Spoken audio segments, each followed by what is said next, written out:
in bom kar začela uradni del.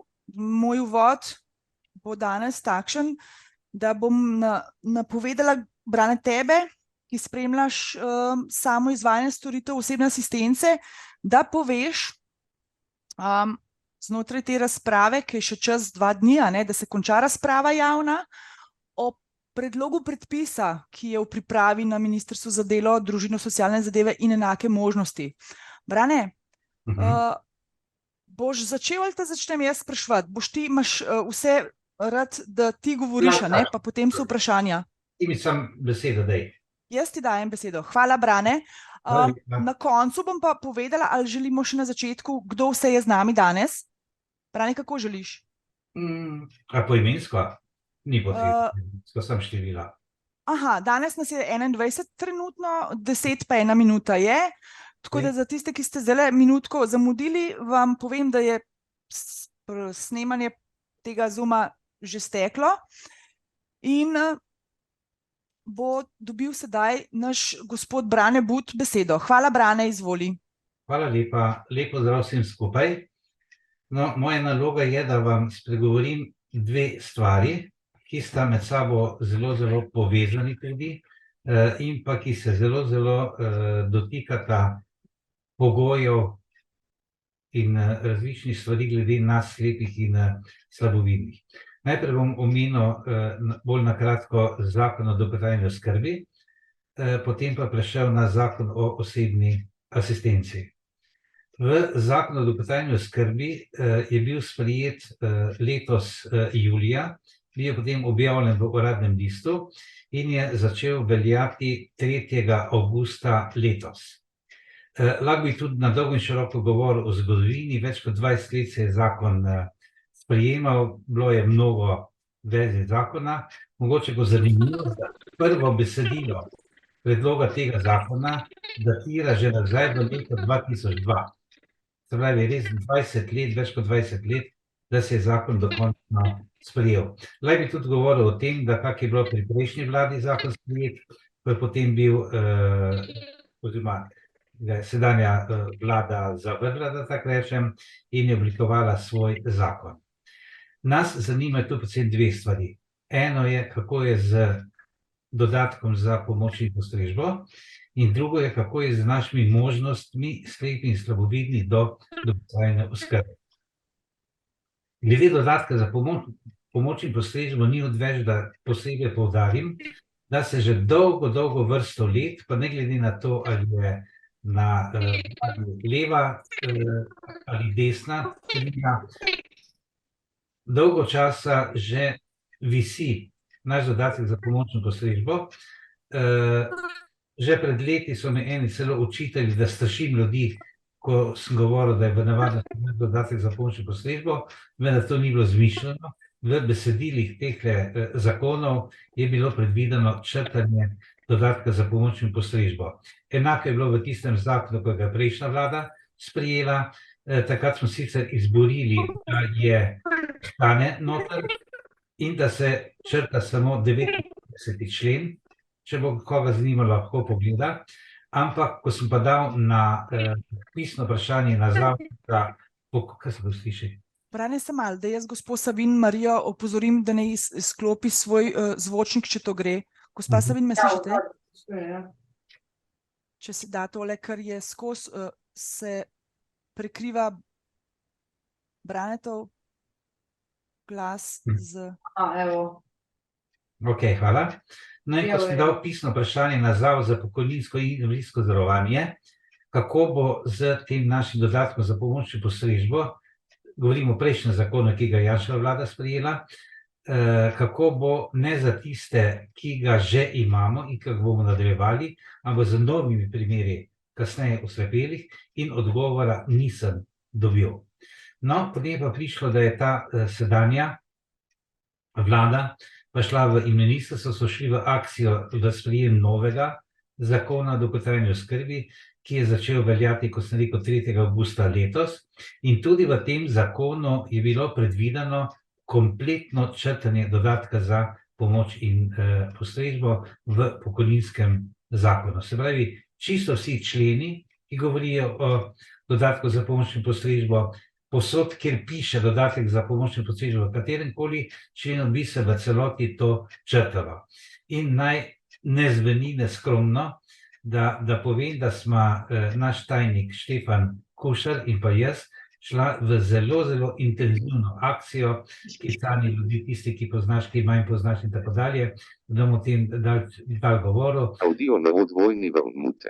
Oblikovala smo tudi več amandmajev in jih pošiljala predlagatelju, koaliciji in tako dalje, ampak na koncu smo uspela, bila smo tudi, jaz sem govoril na seji odbora za delo, družino, socialne zadeve in invalide Državnega zbora, ko so sprejemali amandmaje k temu zakonu, ko gre potem v sprejem v Državnem zboru.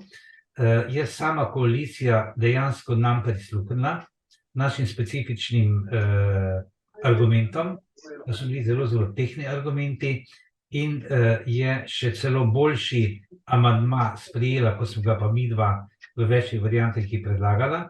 In sicer v predlogu zakona je bilo najprej napisano, da se vsi ti členi in vse te besede dodatka za pomoč in postrežbo v celotnem zakonu črta oziroma da se preneha uporabljati.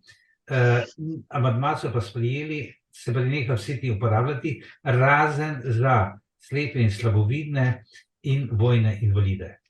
Se pravi, da tudi ta 99. člen, ko sem ga prej omenil, postane tudi za nas, za slepe slabovidne se popolnoma nič spremeni, ne spremeni. To je bila veliki dosežek, da smo to uspeli. Lahko bi še na široko razlagal, zakaj je bilo to nujno potrebno, ker tiste vrste invalidov, ki pa so potem se najdejo v dolgotrajni oskrbi, pa lahko namesto storitve dolgotrajne oskrbe se odločijo za denarni prijemek. In za vse druge vrste invalidov, recimo za distrofike, gibalno ovirane, paraplegike in tako dalje, imajo možnost preiti v dolgotrajno oskrbo, kjer bi oziroma bo znašal njihov denarni prijemek celo majčkeno več, kot je pa dodatek za pomoč in postrežbo po pokojninskem zakonu.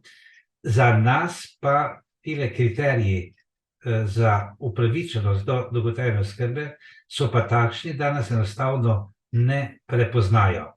Jaz konkretno sem sebe za svojo asistentko, smo se temu posvetila in smo ocenila mene z vidika tega pravilnika o dolgotrajni oskrbi, o upravičenosti in sem komaj prišel v prvo skupino od 5, kjer so najmanj ovirani. Recimo ena kolegica, ki pa z belo palico in psov vodičem veliko bolj mobilna, kot sem pa jaz, pa niti v prvo skupino ne bi prišla. Tako da nas kriterije za upravičenost do dolgotrajne oskrbe ne prepoznajo. No, tale denarni prijemek za za prvo skupino je pa, mislim, da 78 evrov. Se pravi, da je daleč manj, kot pa sedanjih 347,11 evra. No, se pravi, to smo dosegli, da ostane dodatek za pomoč in postrežbo v pokojninskem zakonu za nas popolnoma, nesprejem tudi za kasneje oslepele, ostane tudi za tiste, ki niso zaposleni, da so zdravstveno zavarovani po nekem pokojninskem zavarovancu in tako dalje, tako da vse to ostane nespremenjeno. Gre pa še zdaj za borbo, da bi pa prišli tudi v kriterije, da bi nas kriterije za upravičenost do dolgotrajne oskrbe nas pa prepoznali. To je pa pomembno zaradi tega, ker vemo, da osebno asistenco je možno zaprositi zanje samo do 65. leta starosti, kasneje pa ne več, da kasneje je namenjena temu dolgotrajna oskrba, vendar so kriteriji tako narejeni, tisto se imenovana lestvica, da recimo povem par primerov, ali ješ sam, slepi jemo sami, ali piješ sam, slepi pijemo sami, ali se oblačiš sam, sami se oblačimo, sami gremo na WC in tako dalje. Tega, da se pa ne moreš sam pripraviti, recimo pijače, če si kje zunaj, niti ne veš, kaj imaš na mizi in tako dalje. Hrano ti mora nekdo povedati, kaj je na krožniku na položaju zgoraj, spodaj, levo, desno, vemo po uri, katera je vrsta hrane na katerem delu krožnika, tega pa ta lestvica za ocenjevanje upravičenosti do dolgotrajne oskrbe ne prepoznava in tu nas čaka še veliko dela, ker marsikdo od slepih bo pa in bi naj bil tudi upravičen do dolgotrajne oskrbe, ne pa da nimamo nobene pravice. To je na kratko o dolgotrajni oskrbi. Zdaj bomo prišel na novi predlog zakona o osebni asistenci, ki je v javni razpravi od 15. septembra do 15. oktobra. Jaz sem tu že celo vrsto pripomb napisal, sem jih posredoval preko socialne zbornice na Zvezo društev slepih v Sloveniji, pa še na ene druge naslove. Bistvo tega zakona do osebne asistence pa je v tem, da je v marsičem zelo slab oziroma celo popolnoma nesprejemljiv. V prvem stavku 2. člena, sicer pravi naslednji, bom prosil svojo asistentko, da zdaj prebere ta dva člena, prosim, Anja. Prvi člen. S tem zakonom se ureja pravica do osebne asistence in način njenega uveljavljanja z namenom omogočiti posamezniku oziroma posameznici s trajnimi telesnimi, duševnimi, intelektualnimi ali senzoričnimi okvarami, ki ga oziroma jo v povezavi z različnimi ovirami lahko omejujejo, da bi enako kot drugi polno, učinkovito in aktivno sodeloval v družbi, na vseh področjih življenja imel enake možnosti, večjo neodvisnost, aktivnost in enakopravno vključenost v družbo skladno z določbami konvencije o pravicah invalidov. Prvi odstavek 2. člena pa pravi? Je pa definicija osebne asistence, da osebna asistenca po tem zakonu je pomoč uporabniku pri vseh tistih opravilih in dejavnostih, ki jih uporabnik ne more izvajati sam zaradi vrste in stopnje invalidnosti, vendar ne zaradi bolezni, a jih vsakodnevno potrebuje doma in izven doma, da lahko živi neodvisno, aktivno in je enakopravno vključen v družbo. No, osebna asistenca je torej namenjena enakopravnemu vključevanju v delo, življenje na vseh področjih, od osebnega, družinskega, družbenega življenja in tako dalje. Tako da to v zakonu je lepo napisano. Dočim v obrazložitvi tega zakona in pa v obrazložitvi členov pa piše, da je osebna asistenca namenjena preživetju, golemu preživetju in šele če izpolnjuješ pogoje za vstop v pravico do osebne asistence, se pravi, da ti omogoči preživetje, pa šele potem, če si dodatno aktiven, pa dobiš temu dodatne ure. To je popolnoma skregano z osnovnim bistvom te osebne asistence. Problem pa je v tem, da lahko v izvršilnem predpisu, ki je pa sprejet pravilnik o ocenjevanju upravičenosti do osebne asistence, pa lahko tako zastavijo to ocenjevalno lestvico, da nas spet slepih ne prepoznava in to se tudi je zgodilo oziroma se dogaja. To se pa vidi potem, da odkar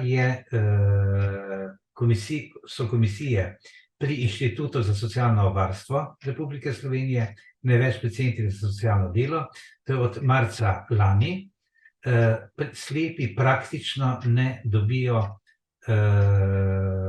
osebne asistence, praktično vsi imajo zavrnjeno vlogo za upravičenost do osebne asistence. In tudi tam so vprašanja v tej lestvici tako zastavljena in mi se bojimo, da bo tudi v novem zakonu v izvršilnem predpisu tako nareto, da podobno kot pri dolgotrajni oskrbi, ali piješ sam, ali ješ sam, ali se oblačiš sam in tako dalje. Vemo pa, da je specifika oviranosti slepih in slabovidnih povsem druga, kot pa pri drugih vrstah invalidnosti. Recimo, jaz sem povedal tudi primer, da bom zelo konkreten. na enem republiškem sestanku na nivoju države, da recimo, ko je konec sestanka, jaz obsedim tam na stolu in ne morem nikamor iti, dokler ne pride asistentka pome in se primem pod roko. Dočim paraplegik se pa odpelje za svojim vozičkom, odpelje v garažo, se usede v avto in se odpelje. Lestvica je pa tako narejena, da je invalid z invalidskim vozičkom upravičen do osebne asistence, slepi pa ne. Teda tukaj nas čaka še zelo veliko dela, da bomo prepričali ministrstvo, ker že da bo zakon tako zastavljen, kot je, in da ne bo možno z pravilnikom spreminjati tega osnovnega namena zakona, ker se pa v naši državi prevečkrat dogaja, da se z pravilniki, se pravi s temi izvršilnimi predpisi, pravilniki za izvajanje zakona, pa posega v samo bistvo zakona, pravilnik pa ne sprejema državni zbor ali kdo, ampak minister osebno. In tisto, kar se v ozkem krogu zmeni, minister podpiše in potem velja. Se pravi, da nas tukaj še čaka veliko dela in tudi prepirov. Dogovorjeni smo na zvezi, da bomo za vse te kriterije, ki so tam v tej lestvici za osebno asistenco, ješ sam, piješ sam in tako dalje, pri vsakem posebej podrobno napisali, kje je pa tukaj naša oviranost slepih in slabovidnih. Ali pa recimo jemanje zdravil, slepi vzame sam tableto, ampak ko jo dobi v roko, jo sam popije, ne rabi to nobene pomoči, pomoč pa rabi pri izbiri, pri doziranju in tako dalje teh zdravil. Vrsto primerov bi se še dalo tukaj povedati, ali pa recimo nekje založiš svoj mobitel v stanovanju in če si nisi zapomnil, kje se ga odložil, moš potem prešlata celo stanovanje, da ga najdeš. Ali pa da ne govorim, da ti kaj na tla pade, boš potem šel na vse 4 pa se plazil po tleh in iskal tisto izgubljeno stvar. Skratka, preveč je tukaj stvari, ki nas moramo zahtevati, da nas tudi dolgotrajna, osebna asistenca vnaprej prepoznava. Brane? Ja. Ampak v okviru definicije je pa opredeljena aktivnost posameznika, ne? Tako. Pravijo, tako. da ni pogoj za pridobitev pravice do osebne asistence. Se pravi, kaj oni bojo pa zdaj obrnili ploščo svojo in samo, če si neaktiven, se pravi, da si skoraj nepokreten, mislim, to ni izključujoče.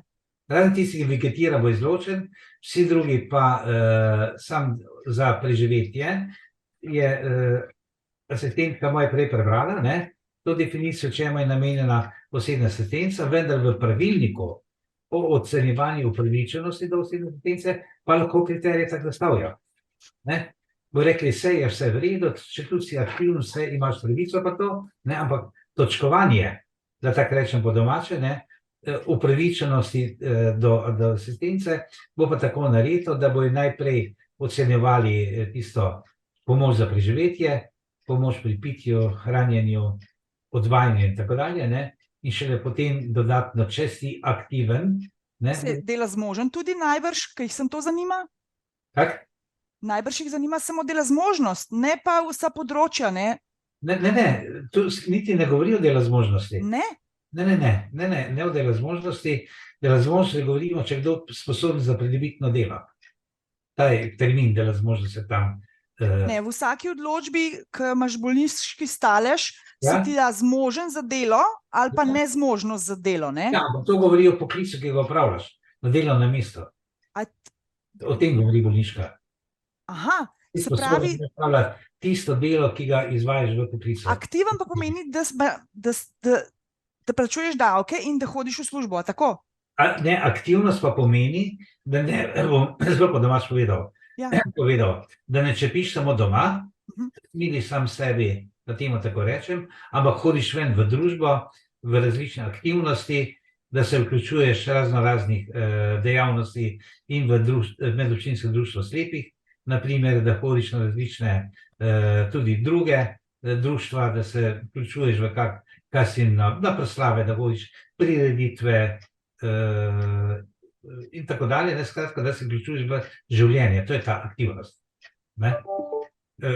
Služba je samo ena od aktivnosti. Ja, ampak se lahko pa tudi tukaj v brezposelne potem, brezposelnega slepega se lahko ta zadeva zapiči, ne?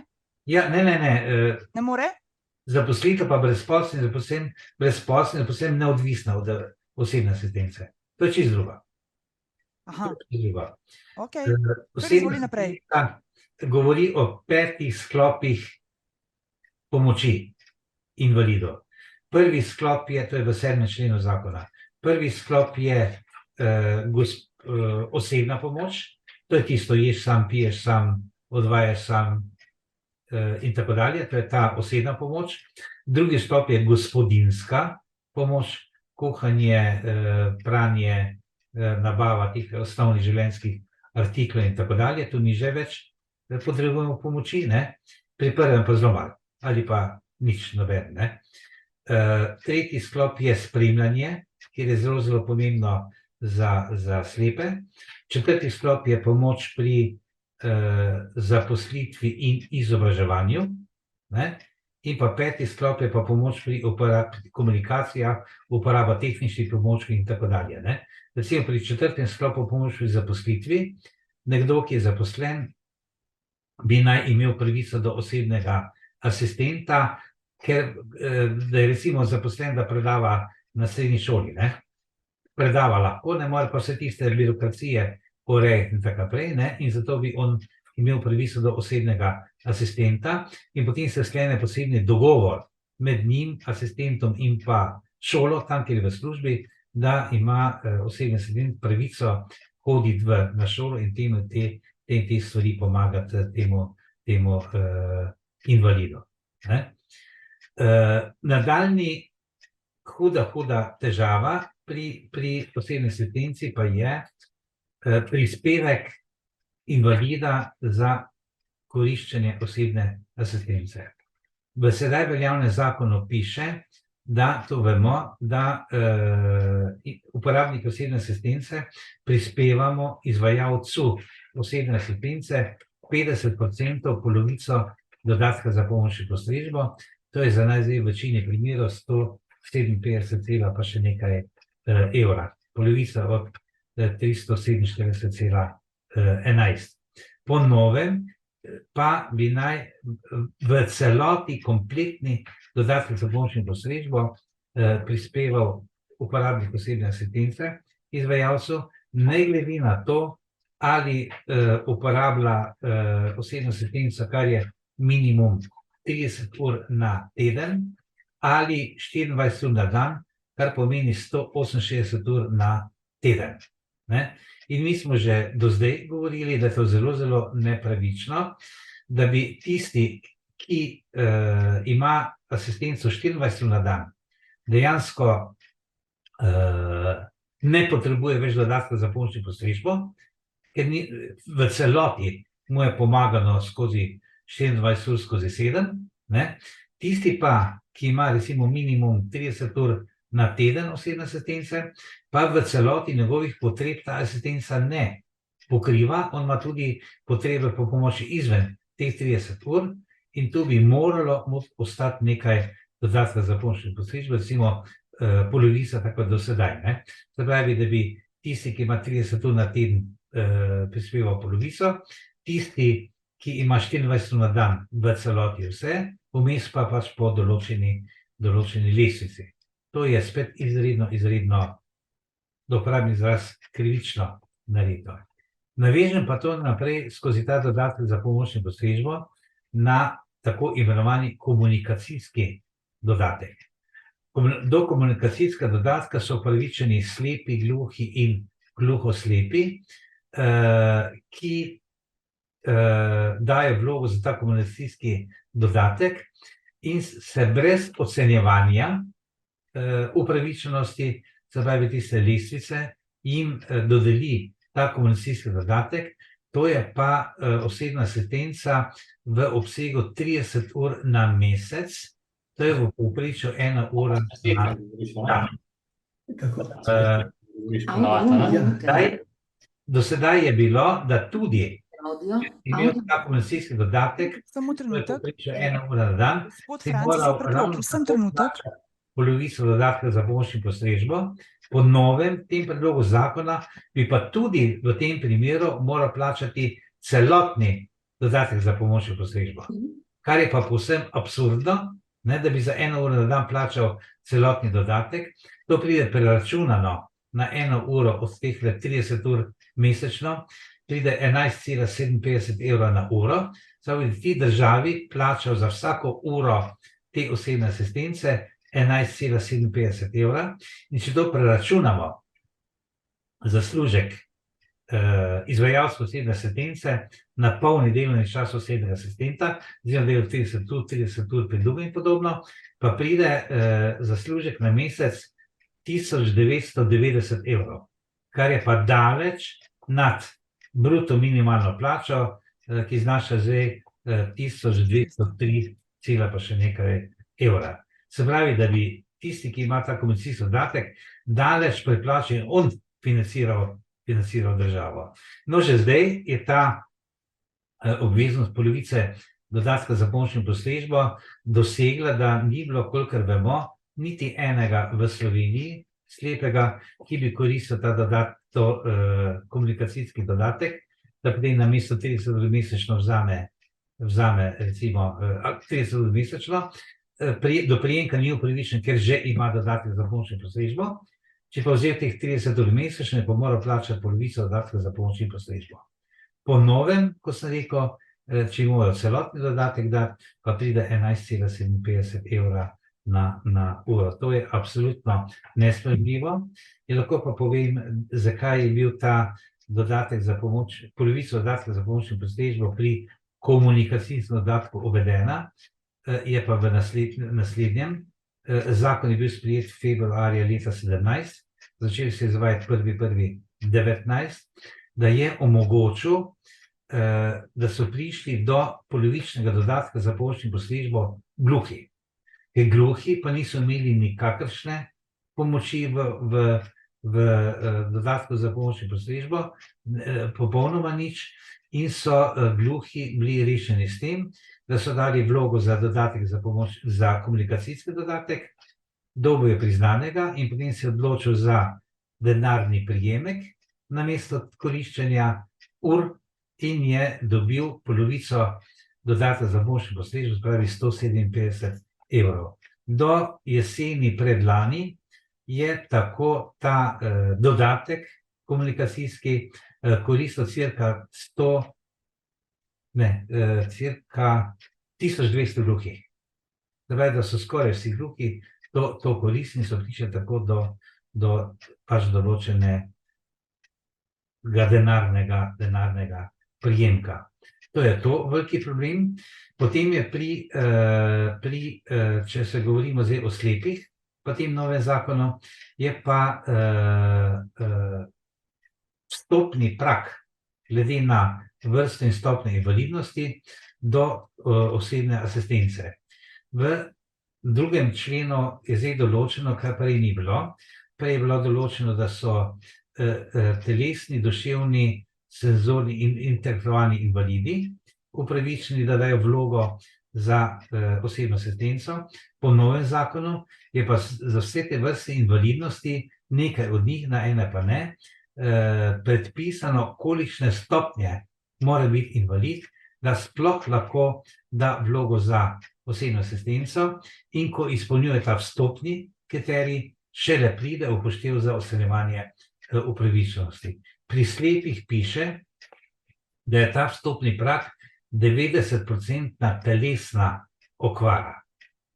Vendar, jaz sem dal to pripombo, da mora iti ne na procent telesne okvare, ampak procent izgube vida in vrstitev v eno od teh 5 skupin po definiciji slepot in slabovidnosti, ker noben očesni zdravnik, noben oftalmolog nikoli ne ocenjuje pri slepoti, slabovidnosti procent telesne okvare, ampak procent izgube vida in vrstitev v eno od teh 5 skupin. Predlog sem dal tukaj, da bi naj bil upravičeni, da bi presegli ta vstopni prag, in slepi druge, tretje, četrte in pete skupine. Se pravi, nad 90% izgube vida. Potem je nadalje problem v tistih, ki pa imajo osebno asistenco 24 ur na dan. Marsikateri od njih bi moral namesto osebne asistence koristiti dolgotrajno oskrbo, ker ko je bil sprejet zakon o osebni asistenci in ko se je leta 2019 začel prvo leto izvajanja, so predvidevali, da bo koristnikov osebne asistence tam okrog 450. Danes je koristnikov osebne asistence 4100 in še nekaj več. Je to ogromno večje število koristnikov osebne asistence. Mnogi med njimi, kot sem rekel, bi mogli priti v dolgotrajno oskrbo, ker ta pa je namenjena preživetju, ne pa osebne asistence, ki je namenjena aktivnemu življenju. Kot sem že prej rekel, osebna dolgotrajna oskrba je namenjena preživetju, da človek lahko ostane doma, da ne gre v dom starejših občanov, na primer, ne? Vendar je pa dolgotrajna oskrba omejena ne na 24 ur na dan, kot je osebna asistenca, ampak največ 110 ur mesečno. To pomeni nekaj čez 25 ur na teden. Tako da spet ne vemo, enostavno ne razumemo, kaj bo pa s tistimi, ki imajo zdaj asistenco 24 ur na dan, ki po novem ne bojo upravičeni do te asistence, recimo tisti, ki vegetirajo. To izrecno piše v novem zakonu, da tisti, ki vegetira, ni upravičen do osebne asistence, rabi pa pomoč 24 ur na dan, pri oskrbi dolgotrajni pa bo imel samo 110 ur mesečno.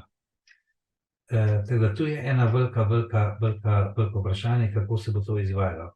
Namen države pa je, ne, čisto naravno sliko, da se pomaga invalidom in tako dalje, invalidom, ampak da zmanjšajo sredstva za osebno asistenco. Za prvo leto je bilo predvideno, da bo na leto ob izvajanju tistega zakona, kot bil najprej zamišljen, porabi tam nekje 7-8 milijonov na leto. V letošnjem letu bo porabljenih 185 milijonov v letošnjem letu in to bi radi skrčili na približno 108 milijonov. Zdaj, kje bo je to krčili, pa to ne vem. Mi, ko sem rekel, se borimo za slepe in slabovide, da bi sploh izpolnili ta vstopni prag v upravičenosti do te osebne asistence in da je namenjena, kot sem rekel, kvaliteti življenja, aktivnosti v življenju, ne pa preživetju. Je še kaj takega? Ja, lahko preberem tule, koliko je obrazložitve napisan za vstop v osebno asistenco, ne?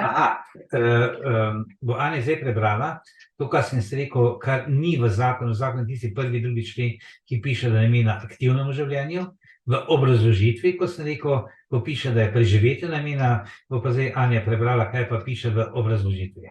No, so pa 3 odstavki citirani ven iz obrazložitve.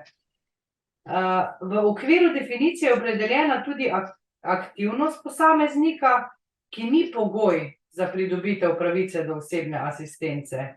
Aktiven uporabnik tako lahko na podlagi ocene pridobi večji obseg pravice do osebne asistence, saj potrebuje več pomoči kot pa oseba, ki ni aktivna. Ker so storitve osebne asistence namenjene najtežjim oblikam invalidov, gre pri storitvah za zadovoljevanje osnovnih življenjskih potreb, brez katerih bi uporabnik sicer bil življenjsko ogrožen. Pogoj potrebe po minimalnem obsegu storitev osebne asistence v višini 30 ur tedensko je vezan na dejstvo, da je osebna asistenca v prvi vrsti namenjena prav tistim uporabnikom, ki potrebujejo najvišjo stopnjo pomoči in so od nje življenjsko ogroženi. No, to nikakor ne velja za slepe, ne? Je pa ena stvar pa dobra v tem novem zakonu in sicer že prej sem rekel, da z marcem lani so te komisije, ko pride domov pa ocenjuje upravičenost do osebne asistence, prešlo pristojnost na Inštitut Republike Slovenije za socialno varstvo. Prej je bilo to na centri za socialno delo, zdaj po novem bi pa naj šlo nazaj na centre za socialno delo. To je izredno dobro, ker oni so bili zelo odstojeni, niso poznali, nič niso poznali. Tu bi lahko recimo vam celo vrsto primerov povedal, pa sam en primer povedal. Komisija pride slepi ženski domov in jo sprašuje, koliko je, med drugim, koliko je orientirana okrog svoje hiše, kaj s tem do trafike, trgovine in tako dalje, in je rekla, to razbavlja teh 50-100 metrov obvlada do teh prvih prodajaln. Tudi so rekli, kaj pa tale, kot Cajtinge prodaja. Trafika, ja, proščam, na koncu je dihal spel. Trafika je bila tam nekje 100 metrov stran, če lahko pride sama do trafike. Je rekla, ja, lahko pridem do nje sama, Je rekla, iz komisije, pa greste kaj v trafiko? Je rekla, ne grem, Zakaj je pa šla? Je rekla, iz komisije, da bi si kupili lahko današnji časopis, pa potem doma ga prebrali. Se pravi, da pojma o pojmu nimajo, na to pa navezujem na naslednje, da ko je bilo še komisija na centre za socialno delo, je lahko na zahtevo vlagatelja bil tretji član, komisija je bila dvočlanska, je bil lahko tretji član komisije iz vrst invalidnosti, katere invalidnosti je vlagatelj, recimo sam slep, da je bil član komisije, ali pa tisti, ki zelo dobro pozna to vrsto invalidnosti, katere invalid je vlagatelj. No in v tem novem zakonu je pa to spet možno. Se pravi, da bojo sedež komisije pri centru za socialno delo, da bo ona imenovala komisijo in pa na zahtevo vlagatelja bo lahko tretji član komisije tisti, ki se spozna na njegovo vrsto invalidnosti. Brane? Ja? Tole sem jaz na hitro zdaj dobila. Govori se, da se bo dvignila starostna doba za upokojitev na 67. Ja. Zdaj pa osebe, ki so pridobile pravico do osebne asistence pred dopolnjenim 65, jo potem lahko uporabljajo samo, če se po uradni dolžnosti ponovno bo ocenilo potreba po osebni asistenci. Se pravi, to treba tudi paziti, da ne bo še tam se kaj izmaknilo, Ja. Ne? Zdaj je tako zastavljeno, to se ne spreminja, da ima pravico do osebne asistence od 18 do 65 leta starosti.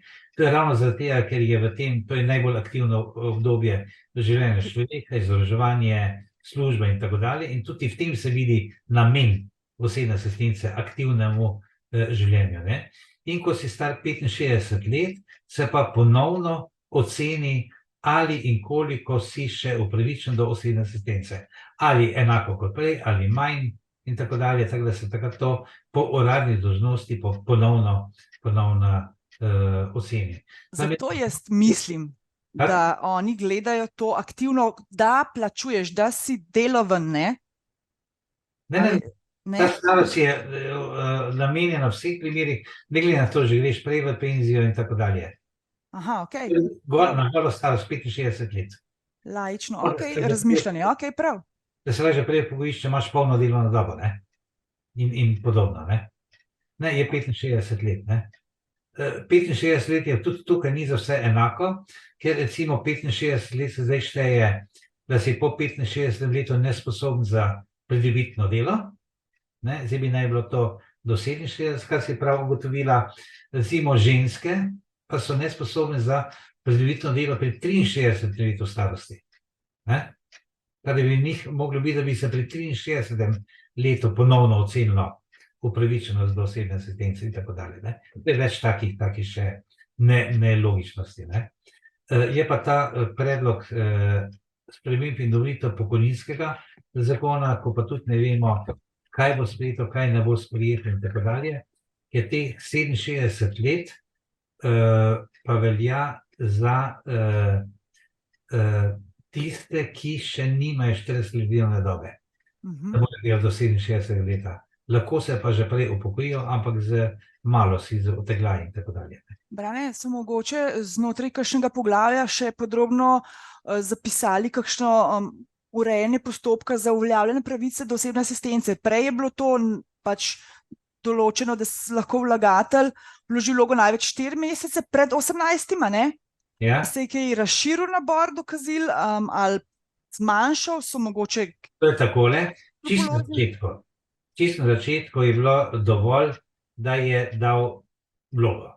Brez kakršnekoli dokazil in se celo dogajalo, vem za primer, ko se je en moški sposodil invalidski voziček, se usedel gor, pokril noge za deko, pa je rekel, da je hrom, da je nepokreten in so ga kot takega odsedovali in dobo, ni važno koliko ur, ne, veliko ur osebne asistence.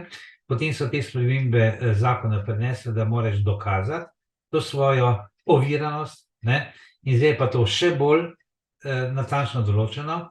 Po novem, da moraš dokazati zdravstvenim izvidom, z odločbo o invalidnosti, kaj ti je, koliko si oviden in tako dalje. Potem moraš prinesti potrdilo, kje vse si aktiven, ne, če si aktiven, ne samo, da si doma, kje vse si aktiven, da se to potem ti šteje in kot upravičeno zraven, ne, in pa tudi tu bi lahko povedal zdaj, ne kje vse si aktiven, da bi moralo biti, kje bi želel biti aktiven, ne. Se marsikdo bi bil aktiven, če bi imel spremljevalca, ga pa nima, pa ni aktiven, ne. No, naslednja zadeva pa je, da moraš prinesti potrdila in dokazati, katere vse tehnične pripomočke uporabljaš. Ker je stvar zdaj, bi naj bila tako zastavljena, bom zelo preprosto povedal, če ti lahko en tehnični pripomoček pomaga, da presežeš eno določeno svojo oviro, in če nimaš tega tehničnega pripomočka, nisi upravičen do osebne asistence za tisto svojo oviranost. Smo se razumeli, ne, kaj mislim. Zdaj, da moraš ti najprej koristiti te tehnične pripomočke in šele potem osebnega asistenta. Lahko bi pa bom še pa to povedal, kaj je sicer v bistvu tudi povezano z vsem tem godlo, da se rečem, ampak gre za tole, da smo slepi in slabovidni edini od vseh vrst invalidnosti, ko se ocenjuje invalidnost, oziroma bolje rečeno telesna okvara, ko uporabljaš vse te očala in tako dalje, in šele potem z očali se ti oceni, koliko še vidiš, ili na to se ti oceni telesna okvara oziroma invalidnost, oziroma si uvrščen v eno teh 5 skupin po definiciji slabote in slabovidnosti. Vsem drugim vrst invalidnosti se pa oceni telesna okvara glede na to, kaj mu manjka, brez teh dodatnih pomagal. Recimo zelo konkreten je primer, če enega pokazalo po televiziji, ko nima noge, ima nadkolensko amputacijo, ampak se pravi, kot tak je ocenjen njegova invalidnost, njegova telesna okvara, on pa ima ono bionično protezo, iz njo laufa, skače, hodi po štengah, kot povsem normalno hodi, ne? In njega bi mogli, recimo, če bi enako kot slepe, ocenovati njegovo oviranost z protezo, ne? Je pa omenjen brez proteze, ne? Tako bi nas vse zelo konkreten, da nekdo, ki ima minus 24 dioptrija, zelo močna kradovidnost, bi mogel biti po tej logiki ocenjen, koliko vidi brez očal, ne potem koliko vidi z očali, ne? Ali pa isto je pri gluhih, ne? Veliko krat gluhi, ko se z njim pogovarjaš, se normalno pogovarja, po telefonu in tako dalje, ampak on ima ali slušni aparat ali pa polžji vsadek, ne? In ima, recimo, brez polžjega vsadka ima 100% telesno okvaro, nad 95, ker je gluh, ampak s polžjim vsadkom pa sliši in se pogovarja, ne? Teda to je, jaz sem to že sprožil na Svetu za invalide Republike Slovenije in eni so rekli, da sicer je res to, ampak od kdaj je to pa mi noben ne vedo povedati, ne? To bo morda še potrebna razprava o tem. Zagotovo, Brane. Kdo presoja posledice, ne vem, za socialno področje, pa seveda za druga področja, pa ne vem, za okolje, ne? Tole vse, kar si ti našel, da je pomanjkljivo oziroma da sploh ni humano, sploh ne vzdrži presoje, ne? Ja. No, to bomo videli, kako bomo uspeli z temi pripombami v končno besedilo zakona, ki bo dan državnega zbora v razpravo, potem ostane še malo upanje, da ko je že v državnem zboru, da še potem s kakšnim amandmajem dosežemo svojo pravico, kot smo jo, da spet tako rečem, neskromno za Štefano dosegli, da Tvojina, ja, super. pomočni postrežbo, ne? Če pa ne, a pa že prej, bomo pa magar šli ali v zbiranje podpisov, ali v demonstracije, karkoli, ne? Ampak nažalost je pa v tem, da smo slepi in slabovidni, pri tem osamljeni, ko so prej rekel, druge vrste invalidnosti se najdejo v dolgotrajni oskrbi in ko se za njih ukine dodatek za pomočno postrežbo po pokojninskem zakonu, pride celo na boljše v dolgotrajni oskrbi, ne?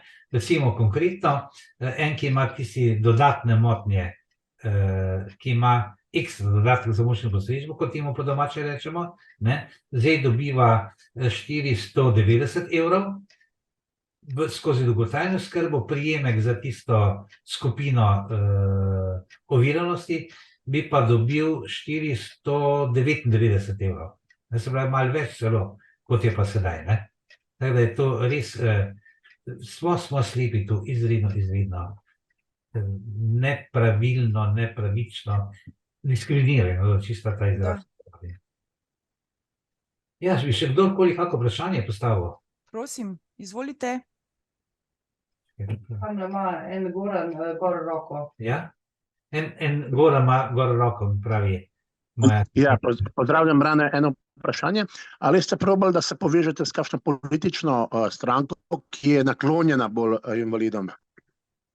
Bom zelo odgovoril na tole. Zelo direktno. Ne gre za stranko, ki je naklonjena invalidom. Vse stranke so enako naklonjena, enako nenaklonjena invalidom. Lahko bi celo rekel, da v preteklosti, ne glede na to, kdo je bil na oblasti, je vsaka zadeva za invalide, konkretno za slednje slovidne, bila priborjena. Nič ni, nobena vlada ni nekaj šenkala, bila je priborjena. Pri temu, na katero stranko se obrne, ki bi naj bila recimo malo bolj naklonjena invalidom, je pa zelo odvisno v tem, ali je stranka v poziciji ali v opoziciji. Ne? Recimo, eni so nam zdaj povedal, kjer ni pomembno, v prizadevanju, da bi nekaj šlo skozi amandmaje v državnem zboru pri sprejemanju konkretno enega zakona, so dali svojo vlogo za pomoč vsem strankam in je hitro Nova Slovenija tisto pograbila, pa dala svoj predlog amandmaja, da se tisto reši, ne? Ampak opozicija je bila proti. Vemo zakaj, ker je predlagala opozicija. Ne? In če bi se obrnila samo na pozicijo, samo na koalicijo, tako sem videla s Štefanom naredila, smo se obrnila samo na stranke koalicije in tam izkušala in smo jih uspela prepričati, da so naši dovolj tehtni argumenti. Ne? Vendar, moram še pa to povedati, da ko je, bom povedal primer, to stvar priborjena, konkretno na enem zakonu, ne? Recimo dopolnitev 14. člena Ustave, ki govori, da smo vsi enaki pred zakonom, ne glede na katerokoli osebno okoliščino, in so med temi osebnimi okoliščinami naštete spol, gmotno stanje, veroizpoved, izobrazba in tako dalje. In smo zahtevali to leta 2005, dopolnitev Ustave sprejeta s tem, dopolnitev 14. člena, da smo dosegli, da je prišla beseda invalidnost v ta 14. člen. Ampak takrat je bila in vlada Republike Slovenije, takrat je bila ta glavna LDS in ustavna komisija, so bili vsi proti temu, da bi beseda invalidnost prišla v 14. člen. In ko smo imeli en sestanek v ožjem krogu predstavnikov invalidov in oblastnikov, da ta izraz uporabim, 15 nas je bilo tam, na pomoč so pa poklicali predsednika Evropskega invalidskega foruma, da nam je pomagal pri tej borbi in smo tam že uro pa pol skoraj sedeli, nismo jih uspeli prepričati in je ta iz Bruslja, ko je bil, ne, že malo živ se zgubila, pa rekel, dajte mi konkretno povedati en argument, zakaj ste proti temu, da je prišlo v Ustavo beseda invalidnost, ne. se je pa en oglasil, jaz sem ponavadi korektno, pa ne povem njegovega priimka, se je oglasil dobesedno je rekel, da bi po njegovem vnos besede invalidnost v 14. člen Ustave porušilo notranjo harmonijo 14. člena. Tako da, kaj je on s tem mislil, nimam pojma, ampak to je za njega argument. Ali pa recimo, ko smo se borili, da bi psi vodiči slepih oseb imeli pravico z svojim slepim vstop v javna prevozna sredstva, v javne prostore, so bili tudi proti. Vsi so bili proti, ampak smo potem lobirali, hodili okrog in tako dalje, da smo dosegli, da je bil ta amandma k predlogu zakona o zaščiti živali sprejet. Samo en je glasoval proti, pa še on je potem rekel, da se je zmotil pri glasovanju. Res čisto vsaka stvar je priborjena. Ali pa recimo še ta primer, da povem, na invalidi pa vsi skupaj, če stopimo skupaj, smo pa izredno močni, sam politika je velikokrat takšna, da skuša doseči razprtije med invalidi in potem smo manj močni.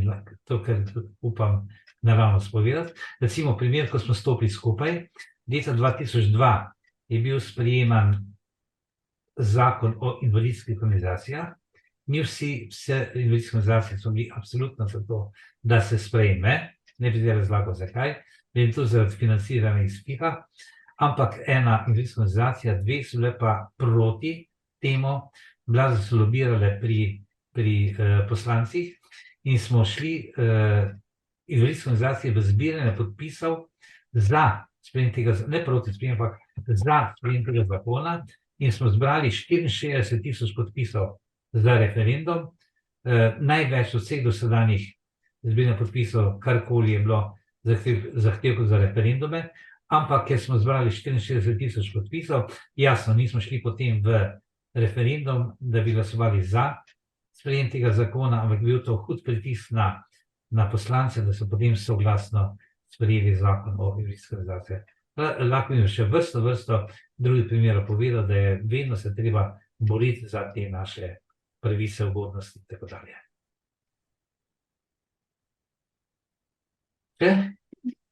Dober dan, se lahko še jaz priključim? Seveda, gospa Naše. Mihela Goršep iz Društva Svetloba. Lep pozdrav, Mihela. Dober dan, jaz se vam res iskreno zahvaljujem in se v celoti in z vsem z vami strinjam. Prebrala sem tudi vaše pripombe, mi smo tudi bili aktivni v Društvu Svetloba, smo imeli posvet s strokovnjakom in tudi pripravili svoje pripombe. Se mi zdi izjemno ključno, da poudarjamo, da je to ena velika zmešnjava, da je zakon o osebni asistenci v kontradikciji z zakonom o dolgotrajni oskrbi. Ker sam govori o tem, da naj bo zakon o osebni asistenci za zagotavljanje aktivnosti in samostojnosti, po drugi strani gre pa za osnovne življenjske funkcije, ki, če sem vas prav razumela, se vi tudi strinjate, naj bi jih pokrival zakon o dolgotrajni oskrbi, ki je pa tako zelo omejen z urami, takšen kot je sprejet.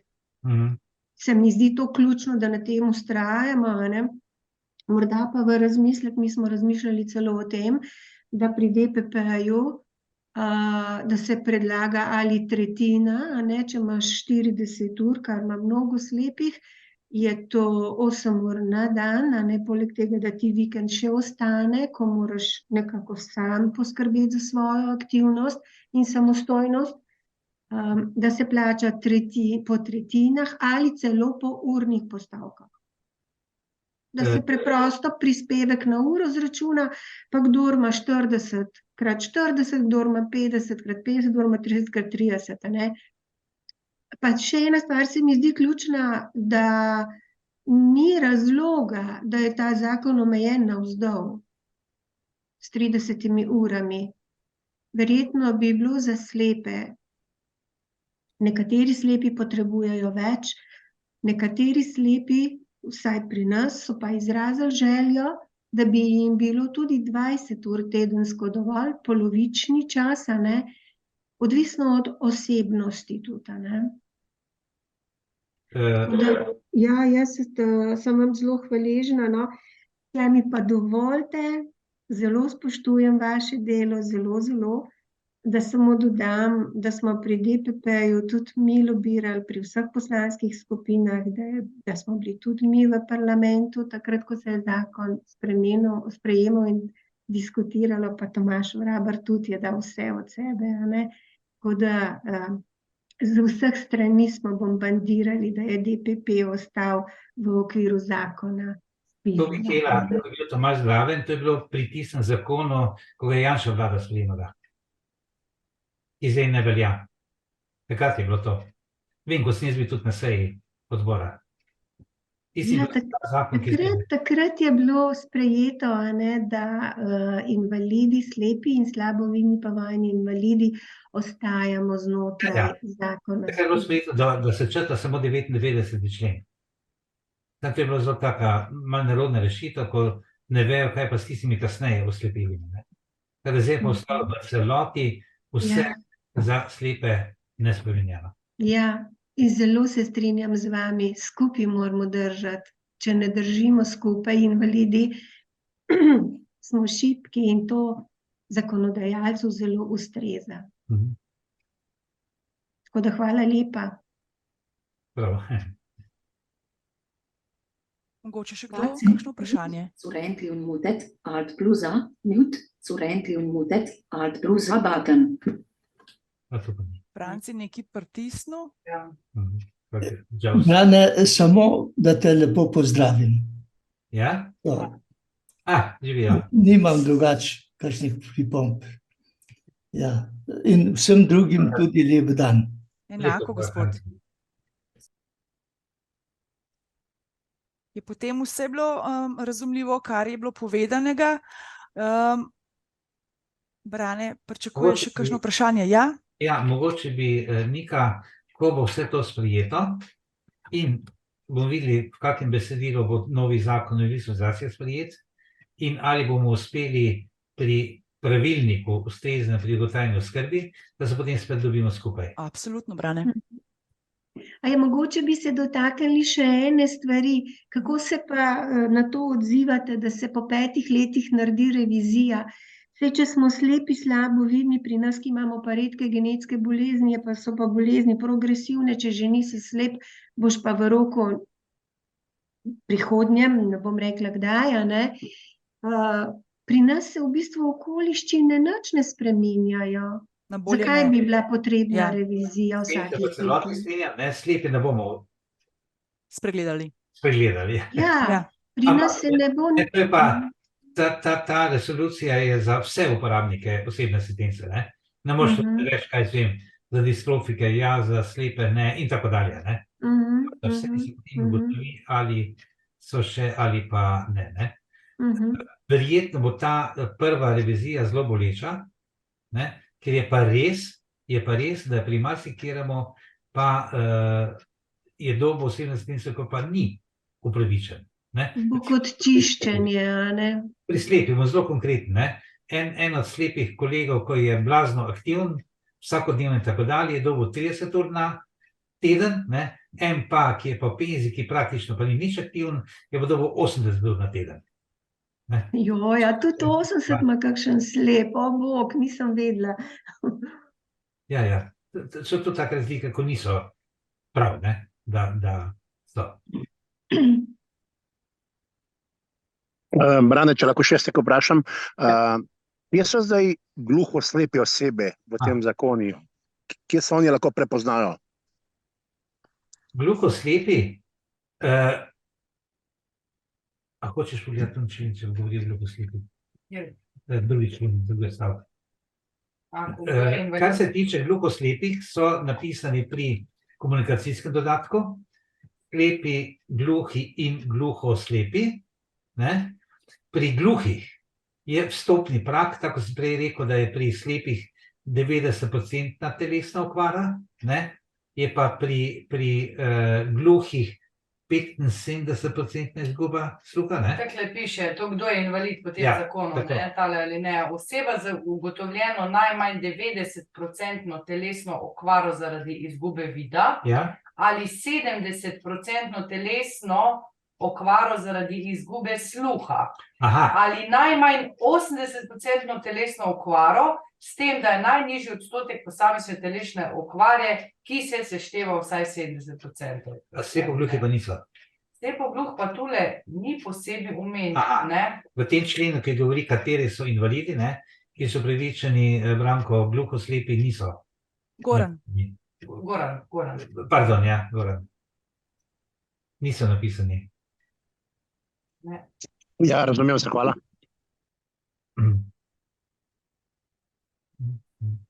Še kdo, kakšno vprašanje, prosim?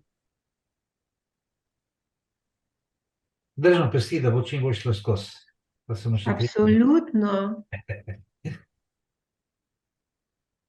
Če ne pa, kot ste rekel, verjetno se bo treba kar organizirati, pa z belimi palcami pred parlament.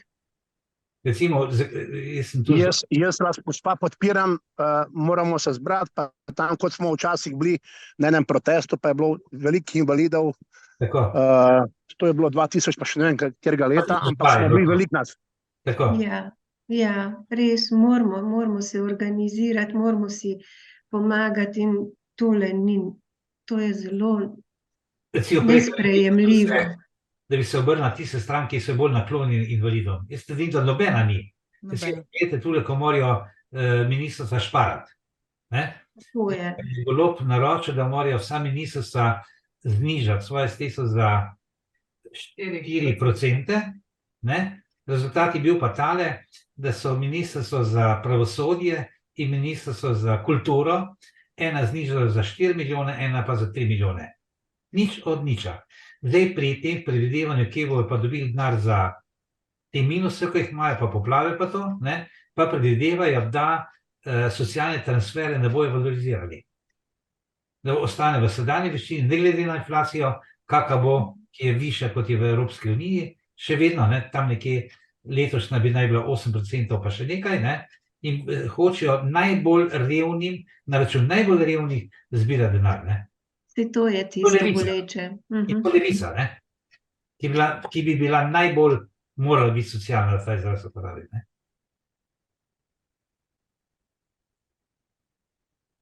Še kaj? Gospod Brane Nuša, tukaj iz društva iz Ljubljane. A živijo? Živijo. Jaz bi pa samo dodala, že v osnovi pri DPP-ju recimo se velikokrat gleda komisija invalidska samo osebne okoliščine, a ne pri slepih, da lahko sam je pa pije, pa se sam oblači. Mi smo imeli recimo primer slepe članice, ki je povedala, da se sama, da sama je, da se sama obleče, ki je izgubila DPP, in takrat vem, da je klicala na društvo in prosila za pomoč, da se ji napiše pritožbo, No, tole, ko si pa zdaj rekla, je pa tale v osnovi zgrešen pristop invalidskih komisij, ki odločajo o pravici do dodatka za pomoč in postrežbo. Namreč, v pokojninskem zakonu govori takole, da tisti, ki so ovirani, ki so upravičeni do dodatka za pomoč in postrežbo, če rabijo pomoč pri opravljanju večine osnovnih življenjskih funkcij ali pri opravljanju vseh osnovnih življenjskih funkcijah. To je to, kar si zdaj rekla, če sam je, pije, pa tako naprej, potem pravi in slepi in slabovidni. Pri slepih je povsem narobe, da invalidska komisija sprašuje, kaj delaš sam, kaj ne delaš sam, ampak je za slepoto dovolj, da imaš najmanj 95% izgube vida. Oziroma 90 do 95, če si zaposlen kot zaposlen, izgubiš vid, da se postaneš močno slaboviden. Tako da pri slepih sploh ne bi smeli spraševati, kaj delaš sam, kaj ne delaš sam, ker to je za druge upravičence. Pri slepi pa samo procent izgube vida. Če lahko samo dodam, pred 2 leti smo tudi mi delali akcijo, profesor dr. Havlina pa ena naša članica sta pripravila predavanje, profesor predavanje, ona pa predstavitev vidnega polja, ker tudi tisti, ki so imeli zožano vidno polje, na invalidskih komisijah niso bili upoštevani, samo vizus, ostrina vida se je upoštevala, tako da te spremembe so bile upoštevane. Na invalidskih komisijah dejansko sedijo strokovnjaki, ki tega niso razumeli, morda še kdo, ki ne razume. Tudi pri nas v društvu smo imeli letos opravka s temi zadevami, pa smo uspešno rešili s pomočjo profesorja, ki je pojasnil izvid, a ne. Tako da se dela, se ozavešča in jaz mislim, da grejo stvari na invalidskih komisijah končno v eno pozitivo, kar se tiče razumevanja slepote, širine vidnega polja, vizusa in teh zadev.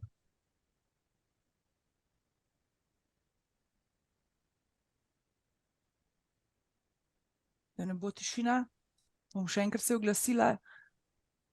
Ma še kdo kakšno vprašanje v zvezi z današnjo debato, preden se bo 15. oktobra javna razprava kot taka na uradnem delu zaključila? Jaz bi tudi lahko še veliko vam pravil, samo mislim, to najbolj bistva povzel, ne? Super, Brane. Ne bi 3 ure skupaj sedeli. Ja, lej, jaz se ti za vsakokratno tole tvojo analizo in potem, bom kar rekla, predavanje zahvaljujem.